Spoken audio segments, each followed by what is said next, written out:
Well, Manx Telecom has now announced it's to become a public limited company, expecting to raise more than £156 million when it floats on AIM, the junior stock exchange, in just a few days' time. Now, I'm with the Chief Executive Officer, Mike D. This has brought to an end several weeks of speculation, hasn't it?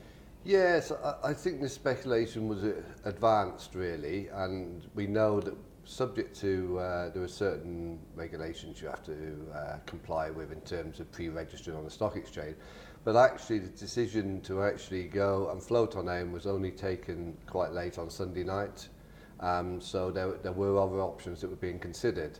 So, but that said, we believe this is a fantastic move both for the company and for the Isle of Man.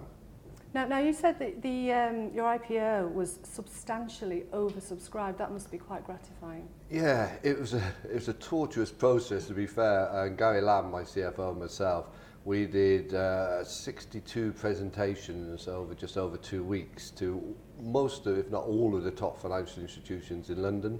We also did institutional lunches, so we actually covered over 100 different companies in the 2-week period. And it was promoting our story, but also the story of the Isle of Man and its success, particularly, riding through the recession and managing to grow through that period. And it attracted clearly from, the interest in the shares, real interest. Now, will this give you access to capital to develop the business? Yes, it does. We've got access to wider capital markets. I mean, at present, we've got a firm program going forward of investment, and we see our growth being organic growth, really along the lines of our core skills and core assets. So we're not planning at the moment to go out and raise lots of money to buy lots of companies, but who knows? You say it is a new chapter in Manx Telecom's history. Where do you go from here? Well, I think this is a big advance, and having been here for a long time, I actually remember the calls for when are the Isle of Man people going to be able to own shares. I mean, the Isle of Man people will now be able to own shares. We went to the AIM market, which is a smaller market. That was for speed. We wanted to get the transaction done as quick as possible so that we weren't distracted from day-to-day business. There is potential that in a couple of years we could consider moving up to the main market. It's certainly a number of the investors we met felt that was the next logical move for us. Now, you were part of the team that set Manx Telecom up back in 1987. And you were a testing ground as well at one point. How have things changed in terms of technology and competition? I mean, we actually started in '83. We started at BT Isle of Man for 2 years when the government decided where the licence was going. I mean, we started our business, it was all fixed line.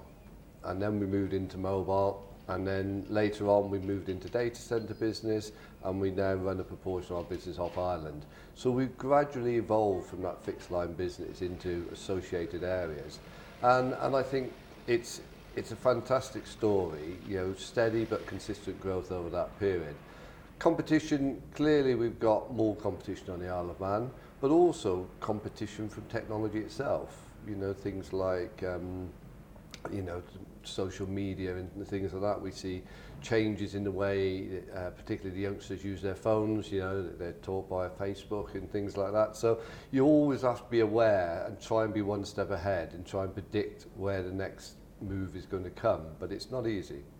Because it was for many years you had the market to yourselves, really, didn't you? And that's yes. I mean, some would say it's a nice position to be in, but actually, when customers don't have choice, you are in a very difficult position because you're always there to be knocked down.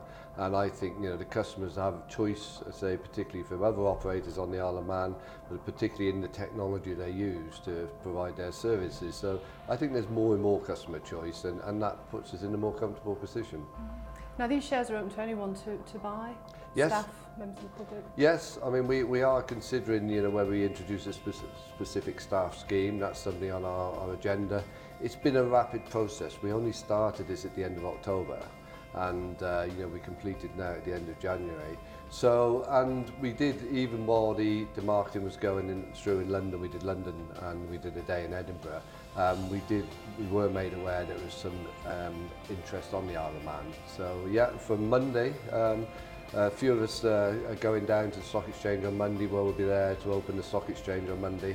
We've been invited down, and trading will start, I think, 8 o'clock Monday morning. Okay. Now, becoming a public company, there are extra regulatory pressures on you. You have to be a lot more transparent. What's your view on that? Well, I think that's a positive move, you know, from our point of view. There are regulations, and we've got a briefing tonight from our legal and our Nomad, the people that took us to market, on what our obligations are to make sure, you know, we comply with all of them. And I think we got nothing to worry about. I mean, transparency, we don't have a problem with that. We've got a very strong story, we're a successful company, and we're not afraid of being successful, and I don't think anybody should. Thank you.